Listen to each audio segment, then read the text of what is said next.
இன்னைக்கு எல்லாருக்கும் பிடிக்கிற மாரி எப்படி பண்ணலான்னு பார்க்கலாமா?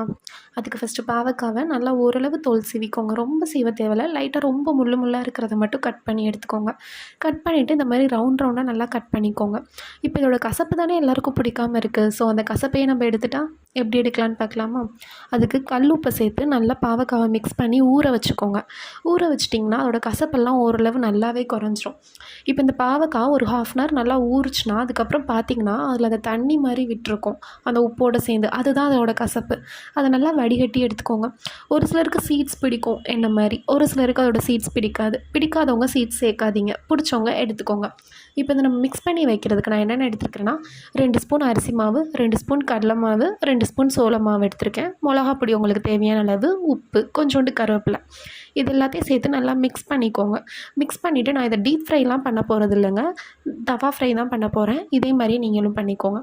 இதுக்கு கொஞ்சம்